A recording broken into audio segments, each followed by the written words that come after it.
ഒന്ന് രാജാക്കന്മാർ അധ്യായം 3.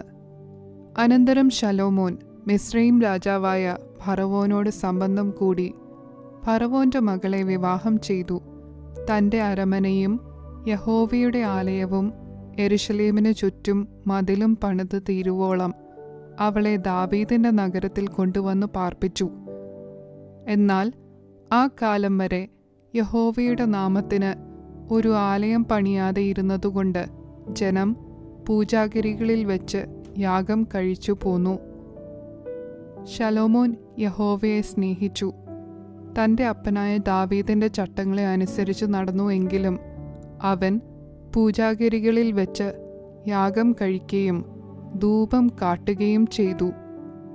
രാജാവ് ഗിബിയോനിൽ യാഗം കഴിപ്പാൻ പോയി. അത് പ്രധാന പൂജാഗിരിയായിരുന്നു.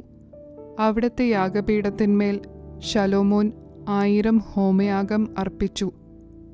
ഗിബിയോനിൽ വെച്ച് യഹോവ രാത്രിയിൽ ശലോമോന് സ്വപ്നത്തിൽ പ്രത്യക്ഷനായി. നിനക്ക് വേണ്ടുന്ന വരം ചോദിച്ചു കൊള്ളുക എന്ന് ദൈവം അരുളിച്ചെയ്തു. അതിന് ശലോമോൻ പറഞ്ഞതെന്തെന്നാൽ, എൻ്റെ അപ്പനായ ദാവീദ് എന്ന നിന്റെ ദാസൻ സത്യത്തോടും നീതിയോടും ഹൃദയപരമാർത്ഥതയോടും കൂടെ നിന്റെ മുൻപാകെ നടന്നതിന് ഒത്തവണ്ണം നീ അവന് വലിയ കൃപ ചെയ്തു. ഈ വലിയ കൃപ അവനായി പാലിക്കുകയും ഇന്നുള്ളതുപോലെ അവൻ്റെ സിംഹാസനത്തിൽ ഇരിപ്പാൻ അവന് ഒരു മകനെ നൽകുകയും ചെയ്തിരിക്കുന്നു.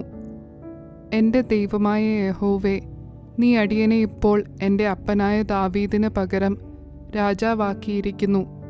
ഞാനോ ഒരു ബാലനത്രേ, കാര്യാദികൾ നടത്തുവാൻ എനിക്കറിവില്ല.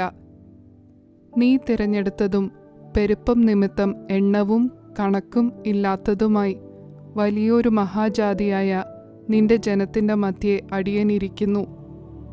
ആകയാൽ ഗുണവും ദോഷവും തിരിച്ചറിഞ്ഞ് നിന്റെ ജനത്തിന് ന്യായപാലനം ചെയ്യുവാൻ വിവേകമുള്ളൊരു ഹൃദയം എനിക്ക് തരേണമേ.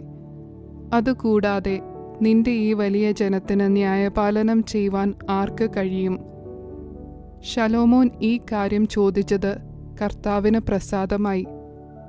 ദൈവം അവനോട് അരുളി ചെയ്തത് എന്തെന്നാൽ, നീ ദീർഘായുസോ സമ്പത്തോ ശത്രുസംഹാരമോ ഒന്നും അപേക്ഷിക്കാതെ ന്യായപാലനത്തിനുള്ള വിവേകം എന്ന ഈ കാര്യം മാത്രം അപേക്ഷിച്ചതുകൊണ്ട് ഞാൻ നിന്റെ അപേക്ഷപ്രകാരം ചെയ്തിരിക്കുന്നു. ജ്ഞാനവും വിവേകമുള്ളൊരു ഹൃദയം ഞാൻ നിനക്ക് തന്നിരിക്കുന്നു. നിനക്ക് സമനായവൻ നിനക്ക് മുൻപുണ്ടായിട്ടില്ല, നിനക്ക് സമനായവൻ നിന്റെ ശേഷം ഉണ്ടാകുകയുമില്ല. ഇതിനു പുറമെ നീ അപേക്ഷിക്കാത്തതായ സമ്പത്തും മഹത്വവും കൂടെ ഞാൻ നിനക്ക് തന്നിരിക്കുന്നു. നിന്റെ ആയുഷ്കാലത്തൊക്കെയും രാജാക്കന്മാരിൽ ഒരുത്തനും നിനക്ക് സമനാകയില്ല. നിന്റെ അപ്പനായ ദാവീദ് നടന്നതുപോലെ നീ എൻ്റെ ചട്ടങ്ങളും കൽപ്പനകളും പ്രമാണിച്ച് എൻ്റെ വഴികളിൽ നടന്നാൽ ഞാൻ നിനക്ക് ദീർഘായുസ്സും തരും. ശലോമോൻ ഉറക്കമുണർന്നപ്പോൾ അത് സ്വപ്നം എന്ന് കണ്ടു. പിന്നെ അവൻ യെരൂശലേമിലേക്ക് മടങ്ങി വന്നു. യഹോവയുടെ നിയമപ്പെട്ടകത്തിൻ്റെ മുൻപാകെ നിന്നു. ഹോമയാഗങ്ങൾ കഴിച്ചു, സമാധാനയാഗങ്ങളും അർപ്പിച്ചു. തൻ്റെ സകല ഭൃത്യന്മാർക്കും വിരുന്ന് കഴിച്ചു. അനന്തരം വേശ്യമാരായ 2 സ്ത്രീകൾ രാജാവിൻ്റെ അടുക്കൽ വന്നു അവൻ്റെ മുൻപാകെ നിന്നു. അവരിൽ ഒരുത്തി പറഞ്ഞത്, തമ്പുരാനെ, അടിയനും ഇവളും ഒരു വീട്ടിൽ പാർക്കുന്നു. ഞങ്ങൾ പാർക്കുന്ന വീട്ടിൽ വെച്ച് ഞാൻ ഒരു കുഞ്ഞിനെ പ്രസവിച്ചു. ഞാൻ പ്രസവിച്ചതിൻ്റെ 3-ാം ദിവസം ഇവളും പ്രസവിച്ചു. ഞങ്ങൾ ഒന്നിച്ചായിരുന്നു. ഞങ്ങൾ 2 പേരും ഒഴികെ ആ വീട്ടിൽ മറ്റാരും ഞങ്ങളോടുകൂടെ ഉണ്ടായിരുന്നില്ല. എന്നാൽ രാത്രി ഇവൾ തൻ്റെ മകൻ്റെ മേൽ കിടന്നുപോയതുകൊണ്ട് അവൻ മരിച്ചുപോയി. അവൾ അർദ്ധരാത്രി എഴുന്നേറ്റു. അടിയൻ ഉറങ്ങുന്ന സമയം അടിയൻ്റെ അരികെ നിന്നു. അടിയൻ്റെ മകനെ എടുത്തു അവളുടെ പള്ളയ്ക്കലും അവളുടെ മരിച്ച മകനെ അടിയൻ്റെ പള്ളയ്ക്കലും കിടത്തി. രാവിലെ കുഞ്ഞിന് മുല കൊടുപ്പാൻ അടിയൻ എഴുന്നേറ്റപ്പോൾ അത് മരിച്ചിരിക്കുന്നത് കണ്ടു. വെളിച്ചമായ ശേഷം അടിയൻ സൂക്ഷിച്ചു നോക്കിയാറെ അത് അടിയൻ പ്രസവിച്ച കുഞ്ഞല്ല. അതിന് മറ്റേ സ്ത്രീ, അങ്ങനെയല്ല, ജീവനുള്ളത് എൻ്റെ കുഞ്ഞ്, മരിച്ചത് നിന്റെ കുഞ്ഞ് എന്ന് പറഞ്ഞു. ഇവളോ, മരിച്ചത് നിന്റെ കുഞ്ഞ്, ജീവനുള്ളത് എൻ്റെ കുഞ്ഞ് എന്ന് പറഞ്ഞു. ഇങ്ങനെ അവർ രാജാവിൻ്റെ മുൻപാകെ തമ്മിൽ വാദിച്ചു. അപ്പോൾ രാജാവ് കൽപ്പിച്ചത്, ജീവനുള്ളത് എൻ്റെ കുഞ്ഞ്, മരിച്ചത് നിന്റെ കുഞ്ഞ് എന്നിവൾ പറയുന്നു. അങ്ങനെയല്ല, മരിച്ചത് നിന്റെ കുഞ്ഞ്, ജീവനുള്ളത് എൻ്റെ കുഞ്ഞ് എന്ന് മറ്റേവൾ പറയുന്നു. ഒരു വാൾ കൊണ്ടുവരുവീൻ എന്ന് രാജാവ് കൽപ്പിച്ചു. അവർ ഒരു വാൾ രാജസന്നിധിയിൽ കൊണ്ടുവന്നു. അപ്പോൾ രാജാവ് ജീവനുള്ള കുഞ്ഞിനെ രണ്ടായി പിളർന്നു, പാതി ഒരുത്തിക്കും പാതി മറ്റേവൾക്കും കൊടുപ്പീൻ എന്ന് കൽപ്പിച്ചു. ഉടനെ ജീവനുള്ള കുഞ്ഞിൻ്റെ അമ്മ തൻ്റെ കുഞ്ഞിനെക്കുറിച്ച് ഉള്ളു കത്തുക കൊണ്ട് രാജാവിനോട്, അയ്യോ എൻ്റെ തമ്പുരാനെ, ജീവനുള്ള കുഞ്ഞിനെ കൊല്ലരുതേ, അതിനെ അവൾക്ക് കൊടുത്തുകൊള്ളുവീൻ എന്ന് പറഞ്ഞു. മറ്റേവളോ, എനിക്കും വേണ്ട, നിനക്കും വേണ്ട, അതിനെ പിളർക്കട്ടെ എന്ന് പറഞ്ഞു. അപ്പോൾ രാജാവ്, ജീവനുള്ള കുഞ്ഞിനെ കൊല്ലരുത്, അവൾക്കു കൊടുപ്പീൻ, അവൾ തന്നെ അതിൻ്റെ തള്ള എന്ന് കൽപ്പിച്ചു. രാജാവ് കൽപ്പിച്ച വിധി ഇസ്രായേൽ ഒക്കെയും കേട്ടു. ന്യായപാലനം ചെയ്യുവാൻ ദൈവത്തിൻ്റെ ജ്ഞാനം രാജാവിൻ്റെ ഉള്ളിലുണ്ട് എന്ന് കണ്ടു അവനെ ഭയപ്പെട്ടു.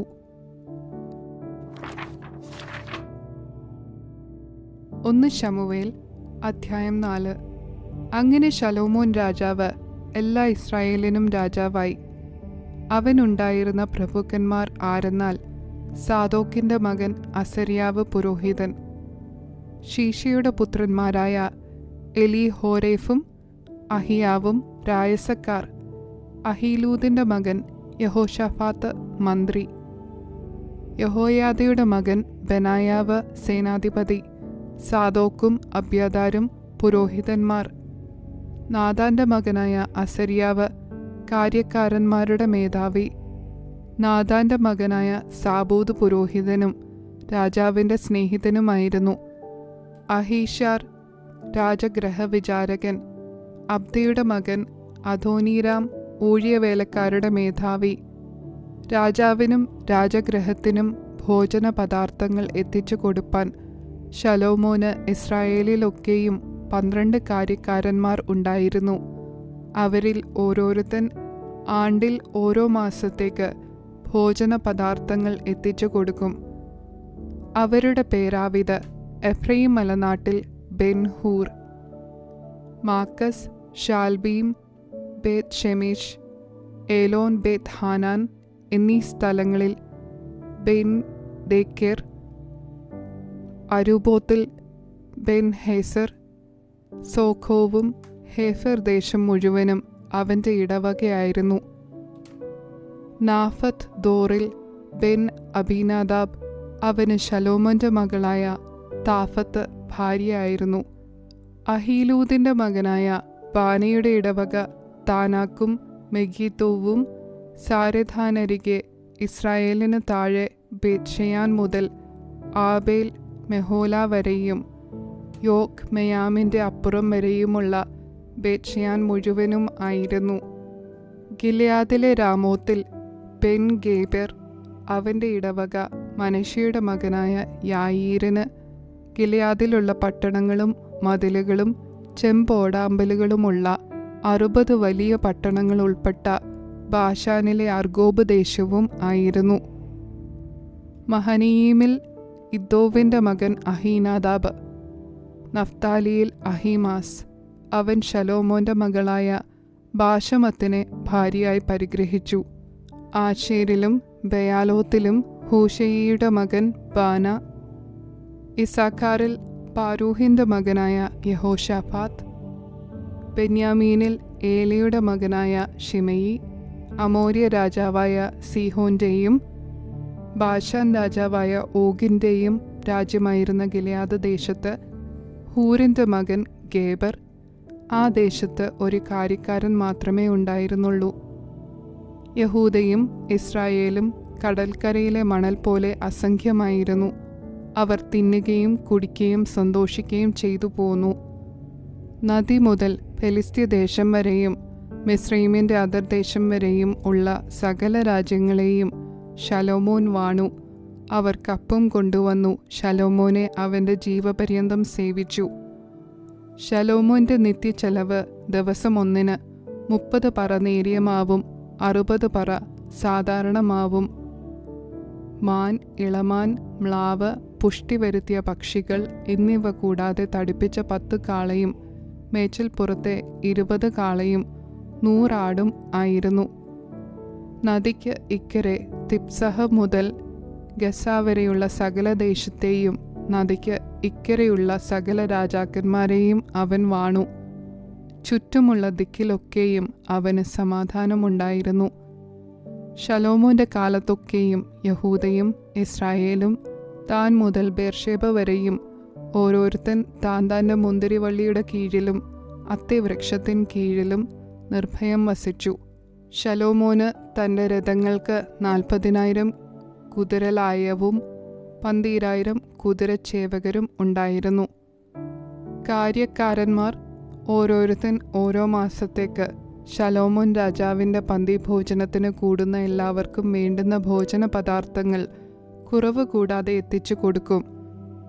അവർ കുതിരകൾക്കും തുരകങ്ങൾക്കും വേണ്ടുന്ന യവവും വൈക്കോലും താന്താൻ്റെ മുറപ്രകാരം അവനിരിക്കുന്ന സ്ഥലങ്ങളിൽ എത്തിച്ചു കൊടുക്കും. ദൈവം ശലോമോന് ഏറ്റവും വളരെ ജ്ഞാനവും ബുദ്ധിയും കടൽക്കരയിലെ മണൽ പോലെ ഹൃദയവിശാലതയും കൊടുത്തു.